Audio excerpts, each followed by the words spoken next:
Hi, Ryan Manchi with Basis Technologies. I'm sitting down with Jaclyn Ruelle, the head of brand for Papa John's. Papa John's? I love Papa John's. Well, that's fantastic to hear you say. Yeah. What do you feel like makes Papa John's such an incredible brand? What a good question. I think, it's pizza. Let's start there, right? And I think it's such a universal food that people have such an unrelenting love for. And it's an iconic kind of come up story of how the brand was built. And then it was built on the backs of this idea of better ingredients, better pizza. So I think it's something that was a foundational element that we stand behind still. There's incredible storytelling around the fact that we don't have any freezers in our restaurants. We use all fresh, never frozen dough, super fresh ingredients to put on the table. So even though when people make a choice to eat pizza, if it can be the best, healthiest option, that's something that we want people to know about. I also think it's been around for a while, and we kind of have this opportunity since 2019. We've taken on new leadership. I'm new, I'm 6 months in. We're kind of giving the brand a new revival. And so something I'm thinking a lot about is, who is that next generation customer? How are we reaching them in new and different ways? And also, what does the evolution of the brand look like? I talk a lot about in our category, you got to create craveability. People need to see those cheese pulls and really fall in love and kind of salivate with the product. But what we also want to do is put a little culture behind it and make sure that when people are ready for that pizza moment in their home, they're picking us because there's more behind the brand that they want to fall in love with.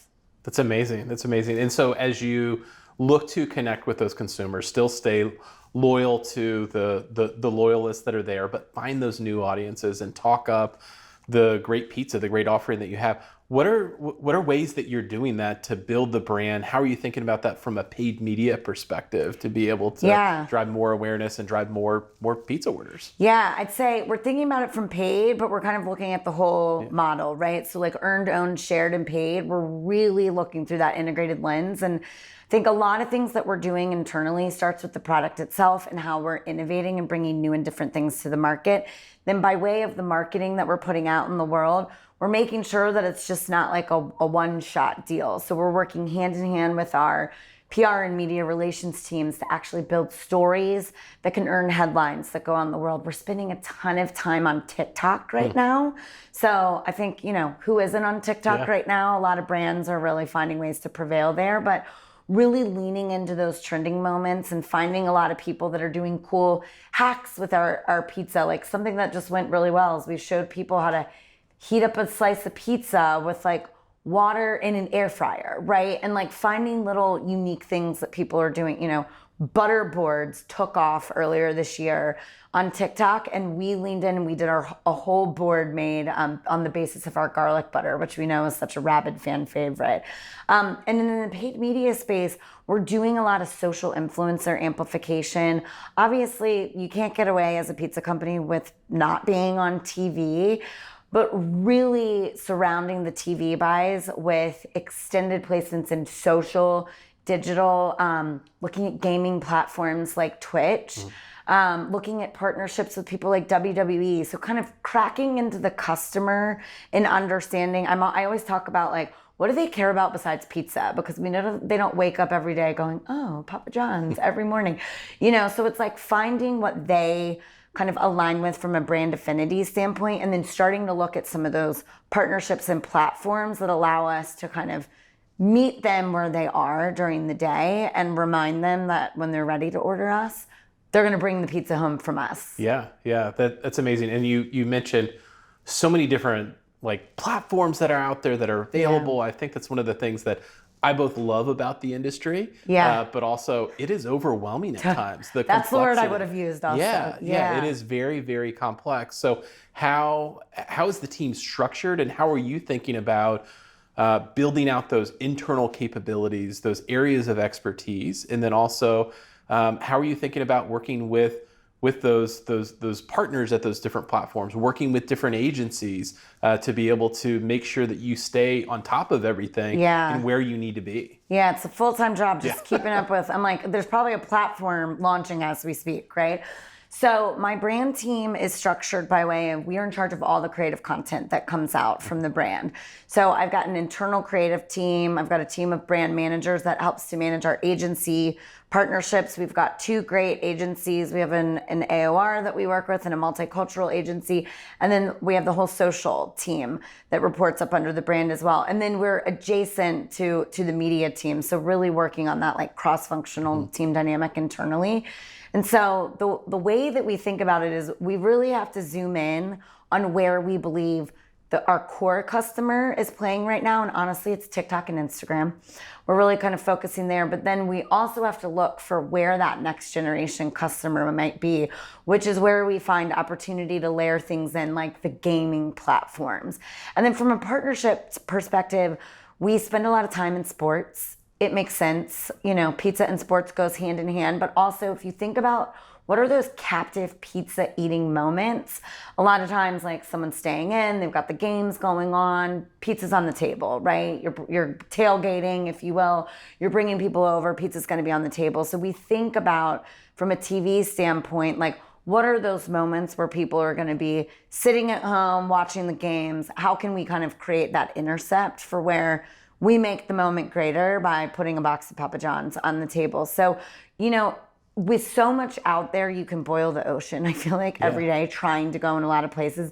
We're really trying to refine the places that we're playing and then doubling down the impact that we're creating there. So yes, on TikTok and Instagram, but like how then do we partner with influencers who can help us pop up on those channels? So we have a great partnership with Shaquille O'Neal, who's fantastic to work with. And then we leverage him almost as an insider to the brand. And we treat him like a media channel as well because he has such an incredible fan base, which, you know, a lot of it is through his Instagram as well. So we really try and rely on the partners in that way and play to where they best are reaching audiences and then try to tap in that way. Yeah, I love that. And I mean, so you look at whether it's leveraging Shaq's social outlets or tapping into other maybe lesser known influencers or, you know, even some of these other channels that are really what I would argue maybe they are more brand focused. They are maybe more awareness. How do you balance that? How do you prove out the success and sell that through that like, hey, this is critical that we are able to drive the awareness and we know that this performs, that this is driving people to order more pizza, it's extending to more customers. How do you as a marketer, how do you plot that out? How do you tell that story? Yeah, it's a day-to-day challenge, right? So data. I mean, that's like the simple answer, right? But we're constantly looking at what's the spend getting us and what's the delivery. But we also have to know a lot of that comes into the top of the funnel. And we know it's going to be a brand builder and an engagement driver. And so sometimes we have to be okay with it not being a direct line to the transaction because we know that sometimes we just have to get the talk going. I like to think a lot about the metric that the most talked about brands grow 2.5 times faster in the category. And if you're not creating the talk value behind the brand, that's not going to help you prevail. And so I think in some instances, we have to find that like upper to lower funnel balance of like, when is this going to be like engagement for engagement's sake, which is still going to be important. But then in the other instances, it's like knitting together with our paid media team and making sure that we've got the right metrics and KPIs in place to show, did this in fact move the needle? And can we show that it was like a direct line to transactions, which sometimes when you're doing things with influencers, you can't always see that. Yeah. It is tough, right? But some, you know, we'll do things like give an influencer a special code, and then we'll look to see, did we see that code pop from that individual post? And sometimes you do, and sometimes you don't. But sometimes maybe they drove 9 million views on a TikTok that we partnered with an incredible TikToker. His name is Tony Stadavici, and he had used our tagline and went viral on TikTok. So we pulled him into a shoot with Shaquille. We ended up producing a spin-off remix piece of content from his origin one that went viral on his TikTok, and we drove 9 million views in it. Incredible. Now, did all those 9 million views convert to a transaction? They did not, but like it's the top performing piece of TikTok content we've ever made with a collaborator.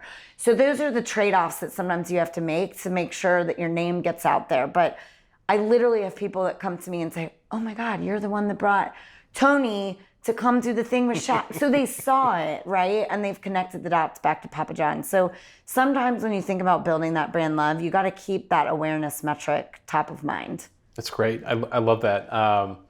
When you look at some of the technologies we've talked about, okay, those can be overwhelming. Yeah. What are the technologies they can be overwhelming, but that are maybe more exciting to you, that you're hearing about, that maybe you're starting to experiment with? Yeah.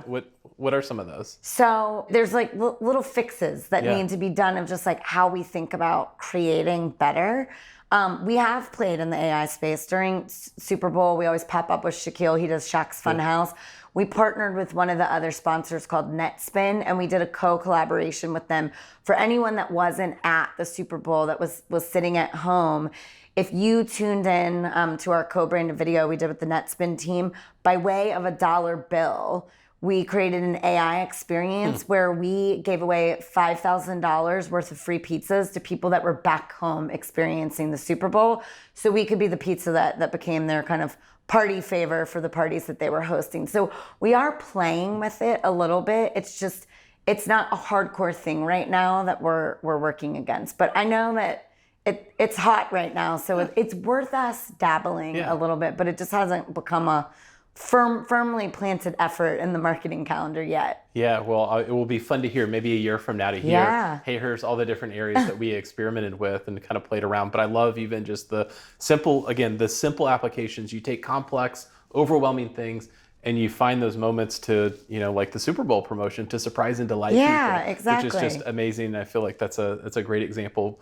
We talked about complex areas, but also there's the simple things that can be done. If we take a big step back, if I were to give you a magic wand, what would you do to change anything within the industry and make your job that much better? Oh, change anything within the industry.